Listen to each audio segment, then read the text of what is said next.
When people think about starting a nonprofit, they usually focus on programs, funding, or maybe their mission statement. But there's one thing I see many nonprofit leaders skip thinking about, and it ends up holding them back in some pretty big, unexpected ways: their organization's core values. Now, core values may seem like a small thing, but they're actually one of the most underrated but most powerful tools you have as an organization. I've watched organizations struggle to attract the right donors, lose great staff, or make decisions that quietly erode trust, not because they didn't care, but because they never clearly articulated what they stood for. So by the end of this video, you'll understand how your nonprofit's core values statement can have an outsized impact on your brand, your fundraising, and your culture, and you'll get a practical step-by-step process for writing a values statement that genuinely guides and helps your organization instead of just sounding nice on your website. And before I jump into how your organization's core values impact so many other aspects of your work and your ability to get support, let's talk briefly about what a core value statement even is if you're not familiar.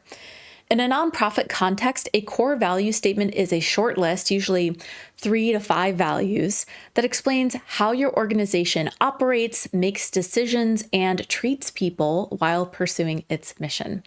This is not the same thing as your mission statement. Your mission statement explains what you do and why, but your values explain how you approach doing it all. In real life, a value statement might look like a short list of core values with each value clearly defined under it. For example, instead of just saying equity, an organization might explain how equity shows up in hiring practices, program design, or community partnerships. Here are a few strong examples in the real world. We've got Amnesty International's core values: respect, accountable, creative, considerate, and decisive. And these guide their cross-cultural, sensitive, and often urgent work. We've got World Wildlife Fund's core values: courage, integrity, respect, and collaboration, which supports them in their challenging work protecting environments and species. And another example is the Trevor Project's values: heart, integrity, community, belonging, and progress, which you can see connect directly to how they approach serving their community and matches the needs of those that they help. What makes these core value statements work is that you can imagine how someone inside the organization would use them to decide what to do in a sticky situation. Now let's talk about some of the ways that a strong set of core values shapes your organization's work and how your organization can grow successfully with these supporting them. It comes down to 3 major things. First, core values shapes your brand and your messaging. Your values are going to influence how your nonprofit shows up in the world, the language that you use, which stories you tell, and what you emphasize in your fundraising and outreach. For example, 2 nonprofits addressing the same issue, let's say education, might talk about it very differently depending on whether their values center dignity, innovation, or community leadership. Secondly, your values guide leadership and team behavior and decision-making, especially when things get complicated, like I said. Values act as a sort of internal rule book. They help your board, your staff, and your volunteers know what to do when there isn't a clear policy or when there's an ethical gray area. For example, if transparency is one of your organization's core values, that affects how you decide to handle donor data, mistakes, or internal disagreements. And third, and this part is vastly underestimated, core values help you attract and retain donors and funders. Recently, an agency called Donor Voice tested using values-aligned messaging in a client's fundraising campaign. They compared fundraising messaging that included stories or phrases connected to values the organization and potential donors shared, values like fairness or justice, with messaging that did not incorporate those values. The result? The values-aligned messaging resulted in 7% more donors responding at all, with the average donation sizes increasing by a whopping 78%. Why does this work? Well, it's because behavioral science theories generally agree that people are more likely to take action, such as donating or volunteering, if the behavior aligns with their own identity and values, not just rational incentives. So when your values are clear, the right supporters recognize themselves in your work, give more often, and give bigger. Now, let's talk about how to actually create your core values statement. I'm going to talk you through this practical process step by step. The first step is gather your people. Values need to be shared and internalized across everyone in your organization to work. This means that you might involve key board members, staff, or any founding partners in this process. And if you're just starting out or a small team, it's okay to just start with who you have so far. But there is a catch here. At the same time, your values need to be able to outlive your current team. So the goal isn't to capture personal preferences, it's to really articulate the principles that should still guide the organization 10 years from now, if that makes sense. The second step is start getting your thoughts down on paper by brainstorming together. If you feel like you don't even know where to begin, you might get inspiration by looking at some examples of common nonprofit core values that are out there. Things like integrity or equity or collaboration or innovation or accountability. This sort of gives your brain something to react to rather than staring at a blank page. Now, start thinking about what adjectives come to mind when you think about your organization, your team, and your leadership. Write down the words that come up in your brainstorm that describe how you want your organization to feel and to operate. For example, words like trustworthy, because donors and community members should feel safe relying on you. Or maybe community-led, because decisions should be informed by lived experience. Or maybe bold, because the problems that you're trying to tackle require courage, not caution. These words usually come from noticing what matters most to you when you imagine the organization doing its best work. Now, values become meaningful when they guide actual action. So step 3 is to take the words that you brainstormed and talk through, based on this or that core value, how you might handle some real-life decisions or dilemmas that come up in nonprofit work.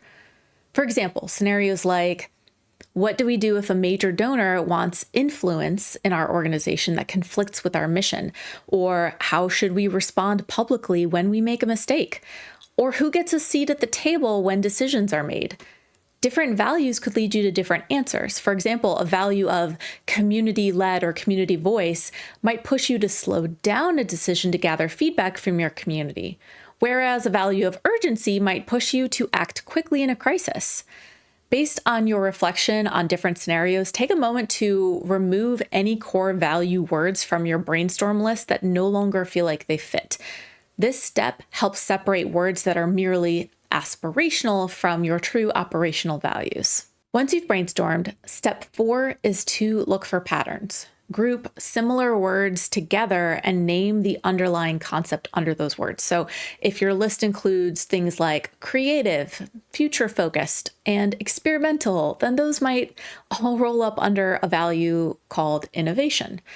The goal here is, again, to keep narrowing down your longer list of core values to just your top ones. And quick pro tip, this step usually works best as a conversation with others on your team, not a solo exercise. For step 5, we are drafting our core value statement. So for all those themes that you identified in the previous step, you're going to choose about 3 to 5 of your top core value choices. You're going to write down each value clearly, followed by a short explanation of what it means in practice. For example, integrity. We act with honesty and transparency in our finances, partnerships, and communications, even when it's uncomfortable. That last part, even when it's uncomfortable, is really important because it adds specificity and teeth to the value and really shows people what you're about. This is how core values become usable. Step 6 is all about refining the final core value statement. So share the draft with your team. Ask outright, does this feel true about us? Would this help you know how to make a hard decision? Get that feedback and refine and finalize based on it.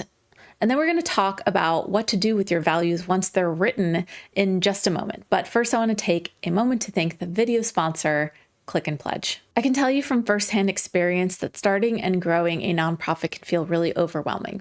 But when it comes to collecting donations online, you don't need to wait until you're big to get the right tools in place. Click and Pledge makes it easy for new and growing nonprofits to start strong and scale with confidence because you're going to get professional grade tools for super affordable startup level costs from day one.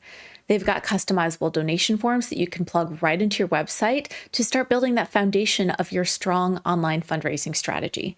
But Click and Pledge also has a number of other tools included in their affordable flat monthly costs that you can use as your nonprofit grows, like in-person event donation collection and peer-to-peer fundraising features, video fundraising with donation links embedded right in the videos, lots of text to give tools, donor management and stewardship tools, Salesforce and other integrations, all included with no contracts or surprise add-on fees. Unlike some platforms that increase your fees as you grow, Click and Pledge pricing stays the same, whether you have 10 donors or 10,000 donors.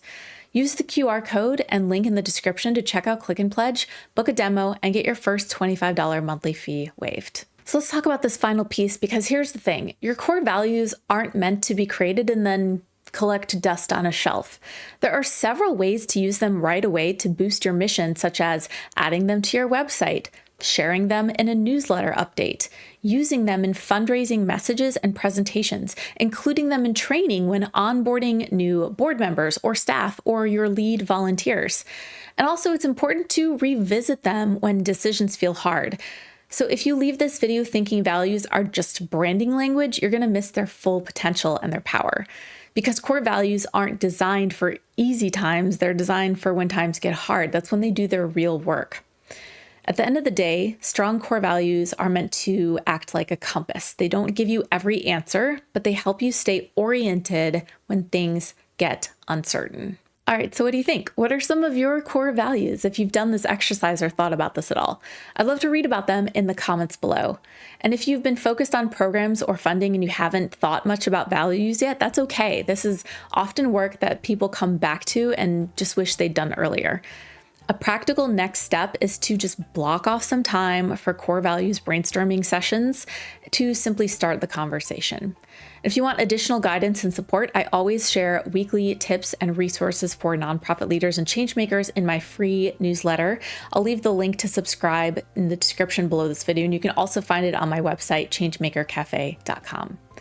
In the next video, we're going to talk about some roles your nonprofit's board of directors really needs today and how those roles and skills look differently than they did even just a few years ago. Subscribe so you don't miss that one. I'm Amber Melanie Smith, and I'll see you next week. Bye.